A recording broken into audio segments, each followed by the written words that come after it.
হজ সেরিমিকে নিমন্ত্রণ খুঁজে চলে আর নিমন্ত্রণ করি বেলে নই আর বাইনাতে ফরন ফুরুত যে আর এখানে যাত্রা সম্বন্ধ হচ্ছে সাইয়ারে সাইবেলে এসে সাইয়ারে দেখবি হতার কি এই সকল কথা বলার সময় আমি মহামায়া ধীরে ধীরে চুক্তি মেরি সকল কথা শুনি।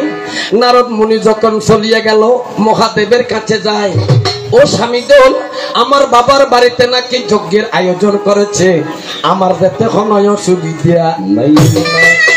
ও মহাদেব বলে মহামায়া তুমি জানো না বিনা নিমন্ত্রণে কোন জায়গার মধ্যে গিয়ে অন্ন ভক্ষণ করলে পরজন্মে কুকুর জনিতে জন্মগ্রহণ করতে হবে। আর আমি মহামায়া মহাদেবের কাছে কই, ওরে আমার স্বামী ধন তুমি শোনো দিয়া মন, তিনটা জায়গার মধ্যে সকল মানুষ যেতে পারে, সেখানে নিমন্ত্রণের নাই রে পয়।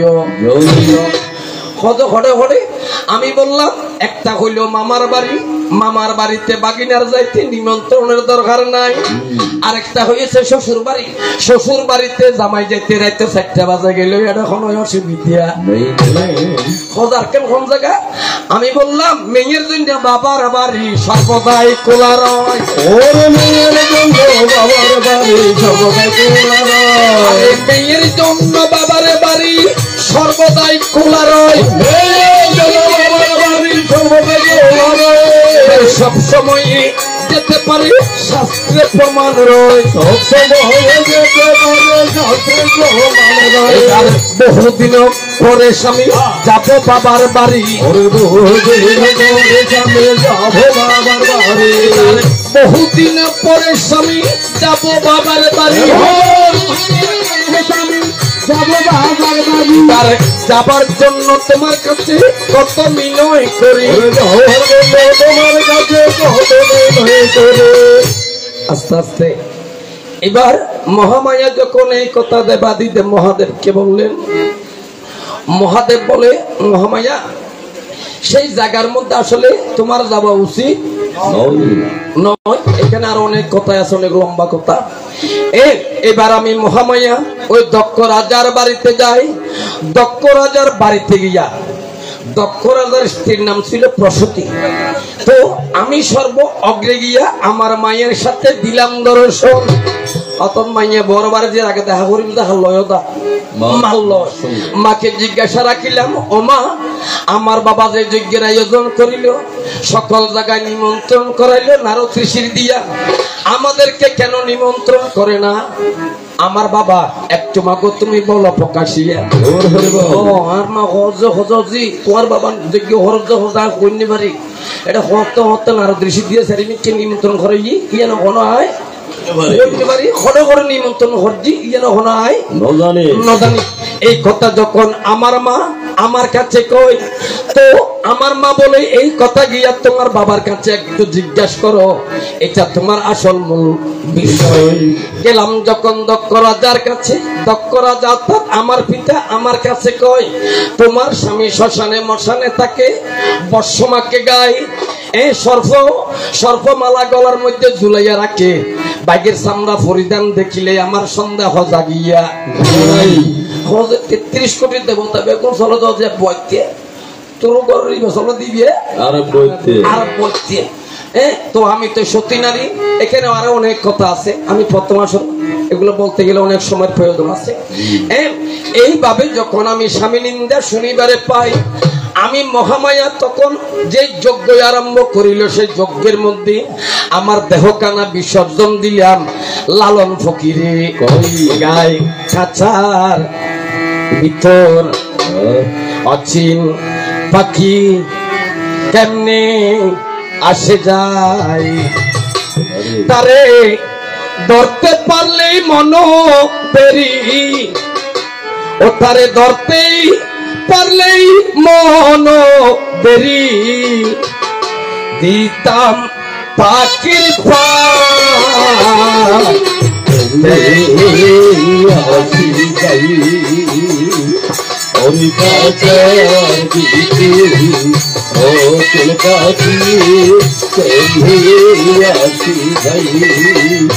তারে ধরতেই ধরবে মন,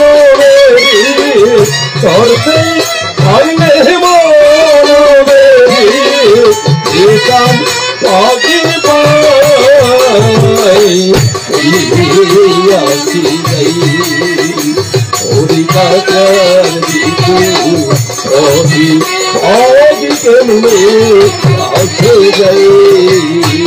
আরে আট ফুটুরি নয় দরজা আহাটা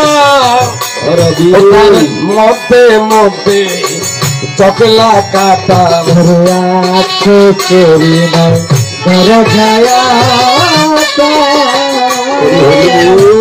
মধ্যে মধ্যে চকলা কাটা। আরে তারু পরিষদর কোটা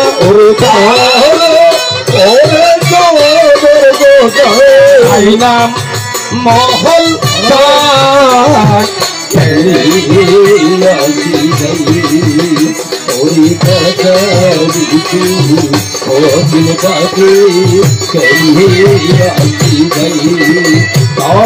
ভর্তি করলে করলে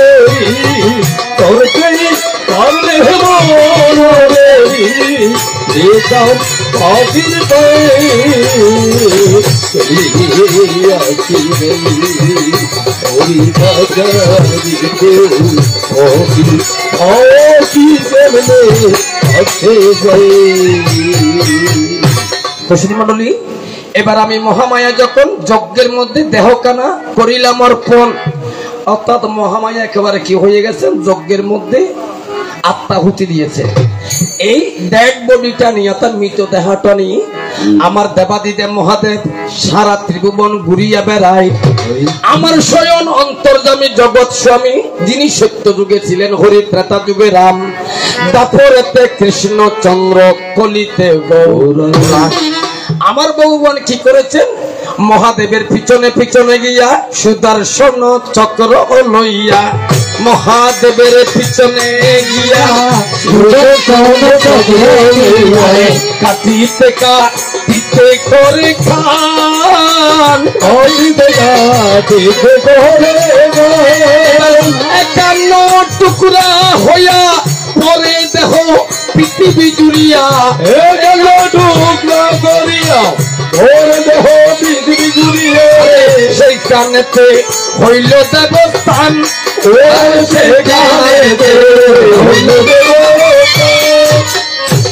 অর্থাৎ মহাদেব যখন ওই মৃতদেহ খাঁদে লইয়ে সারা ভুবন ঘুরতে লাগলেন, তখন স্বয়ং অন্তর্যামী কি করেছেন, সুদর্শন চক্র দিয়ে মহাদেবের পিছনে পিছনে গিয়ে এই মহামায়ার দেহখানা 51 টুকরা বিভক্ত করেছেন।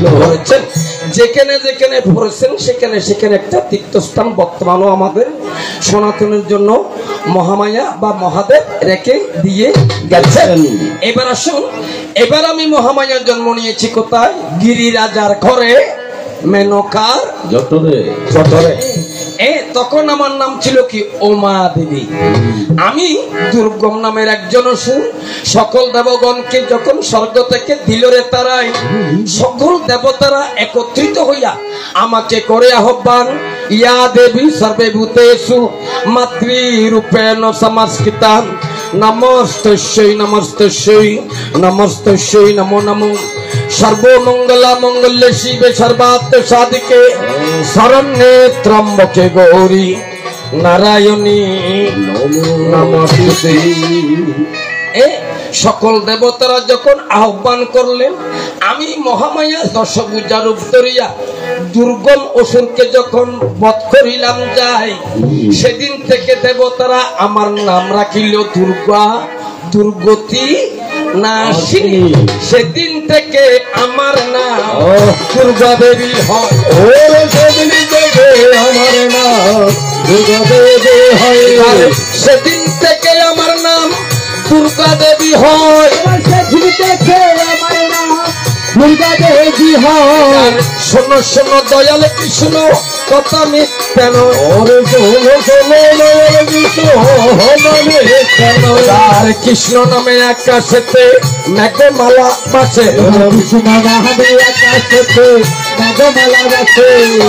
কৃষ্ণ নামে নদীর বুকে জোয়ার পাটায় আসে, নদীর বুকে জোয়ার পাটায় আসে, আর কৃষ্ণ নামে পাখিরা গায় কত সাদের গায়, কৃষ্ণ নামে পাখিরা গায় হতো সাধের গান কৃষ্ণ নামে জুড়াইয়া যায় ভক্তের মন প্রাণ কৃষ্ণ নামে জুড়াইয়া যায় ভক্তের মন প্রাণ আমি কৃষ্ণ বড় হইব ভালোবাসি আমি কৃষ্ণ ভালোবাসি কৃষ্ণ নামে হই উদাসী কৃষ্ণ বড় ভালোবাসি